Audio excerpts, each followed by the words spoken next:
Hey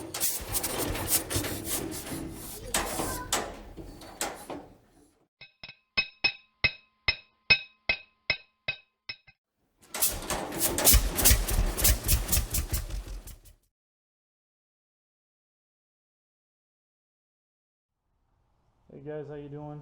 It's July 1st and we're back over here working on the F20. This will be episode 10 and hopefully we can get this this thing mostly back together. But as you can see, I've polished up the collar on the drive shaft where it slides into the back of the clutch housing cover. And right now I'm working on installing the pressure plate. This is a clutch centering tool for the clutch disc, so I've got that installed. And basically right now I just got to bolt the clutch housing cover on and then slide the motor back, and we should be able to bolt it down. So let me get this centering tool out of here, and I'll turn the camera back on and we'll start doing that. Alright guys, we got the clutch assembly all bolted back together. Now we just need to slide the engine back onto the shaft. So to do that, we use some straps, I think, here. Oops, I better move this.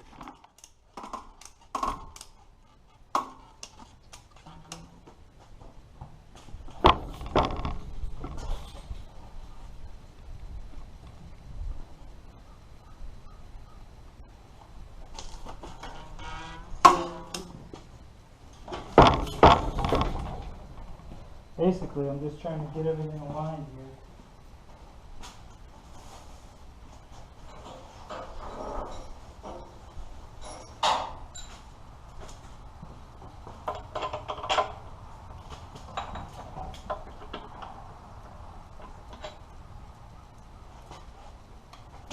I'm going to come back just a little bit.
Almost there.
we go, it's rolling.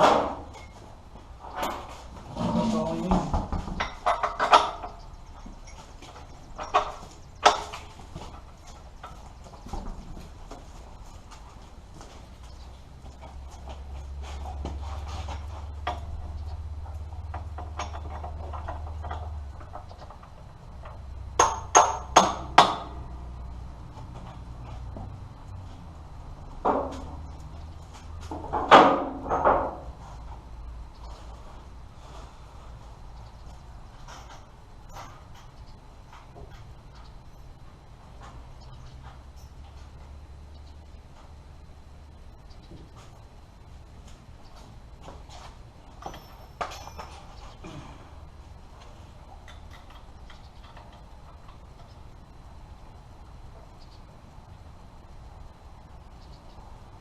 Alright, well, we got the motor back in place now.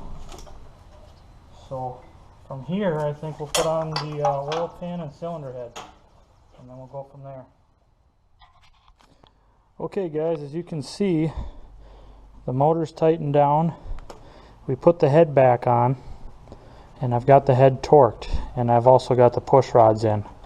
So essentially the torque sequence, I believe there's one in the manual, but I just work my way, you know, from the middle, then I do opposites, kind of like doing a wheel pattern.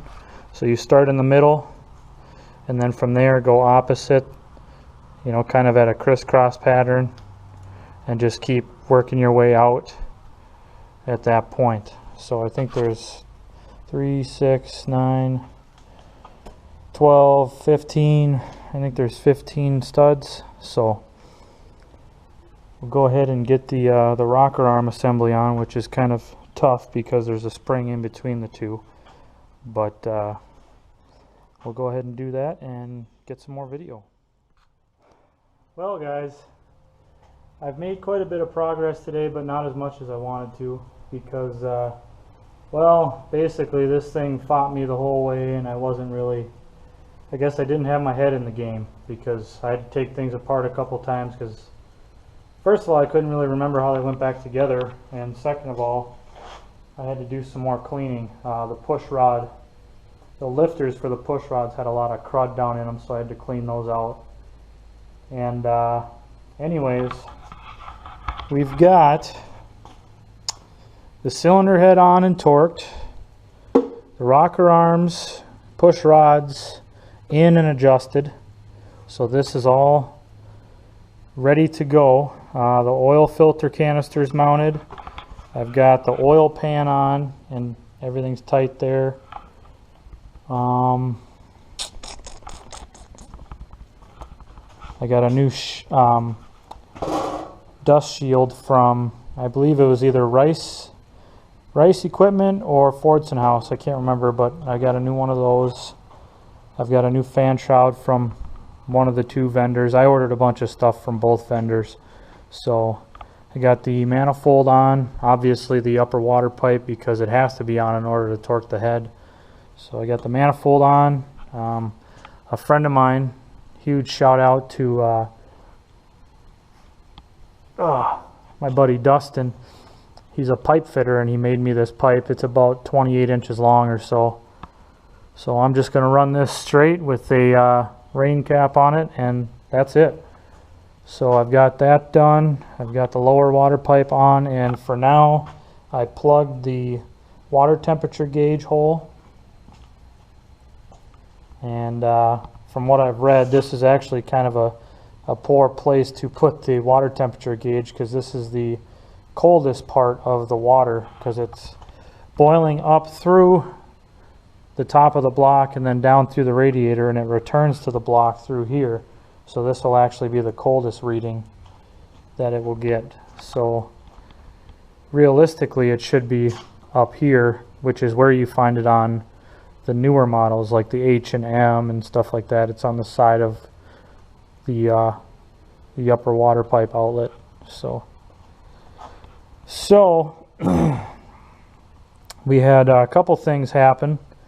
First, the tractor fell off the jack stand because, like an idiot, I had this in gear while I was turning the motor over, doing the adjusting the push rods, and the axles, which are sitting on the jack stands, were turning, and it actually turned one of the axles right off the jack stand. And luckily, you know, I was able to jump out of the way soon enough, otherwise I would have been a pancake. But that's one thing. The other thing is the clutch inspection cover is easily accessible if you do not have a belly pump. However, if you have a belly pump, you cannot put the clutch inspection cover on. So in order to put it on, you either have to slide the motor forward or drop the belly pump, because as you can see, it goes right here. And guess who forgot to put it on? This guy. So yeah, I'm gonna either have to drop this belly pump, which really probably won't be that big a deal, or unbolt the motor and slide it forward again, which is probably what I'll end up doing, just because it's 4 bolts and I know it's easily slid forward with a engine hoist and easily slides back. So yeah, I'm sorry I didn't do more video on the assembly process, but it's pretty self-explanatory. I ran into a lot of issues with the push rods because of the junk that was down inside the lifters. So what I did was I took and squirted a ton of brake cleaner down inside there in each one of the push rod holes, and then I took a piece of steel rod and I sharpened the end kind of like a drill bit, and then I stuck it down inside and rotated it, and you know, worked it up and down and rotated it some more, and then I flushed it out with some more brake cleaner, and then actually got a lot of dirt on my camera, that's not good.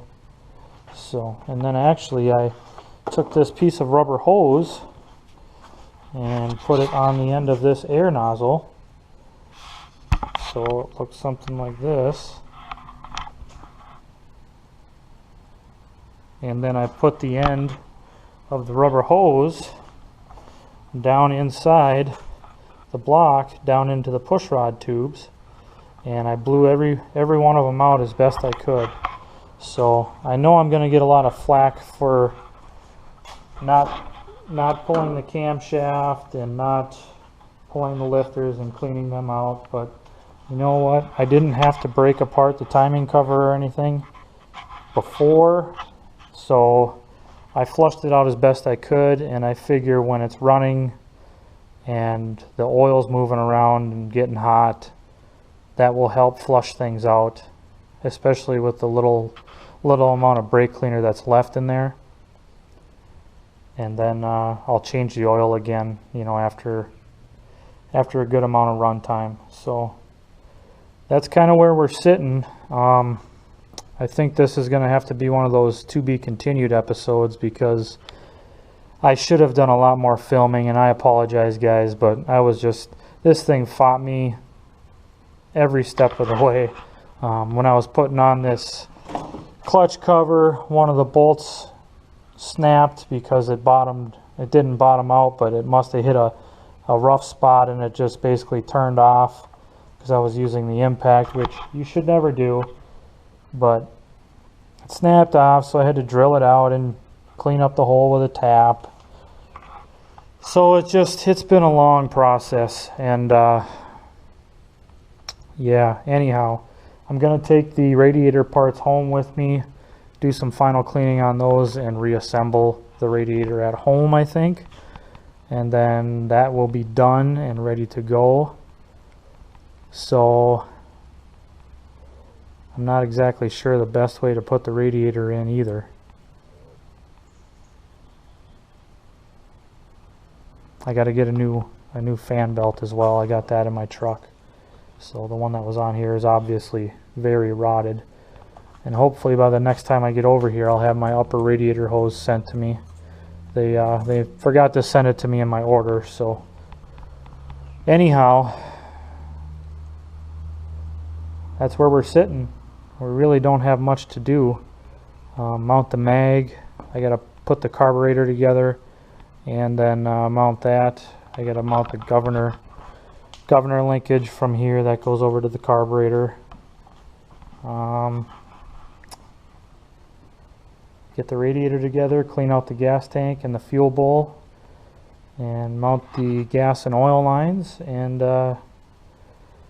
we should be ready to go as far as test firing. We could even actually test fire this without the radiator done, but I figure I probably got at least 2 to 3 more weekends to go on this, and next weekend or the weekend after, probably the weekend after, I want to go up to my uncle's place and spend some time with him. It's been a while since I've seen him, so anyhow, that's where we're at. And again, I apologize for not videotaping more. I was getting pretty frustrated, and I didn't want to get my frustration on video. So that's about it for today. It's already 6 o'clock in the evening, and I got over here 3 hours later than I wanted to today, so that doesn't help either. So anyhow, thanks for watching, guys. Thanks for wrenching with me, and sorry I didn't have the balls to show you my frustrated face. So until next time, guys, and I'm still trying to think of a giveaway for my 500,000 views and 500 subscribers, so hopefully that'll be in the next video. I've been so busy lately. So anyhow, thanks for watching, thanks for wrenching, take care.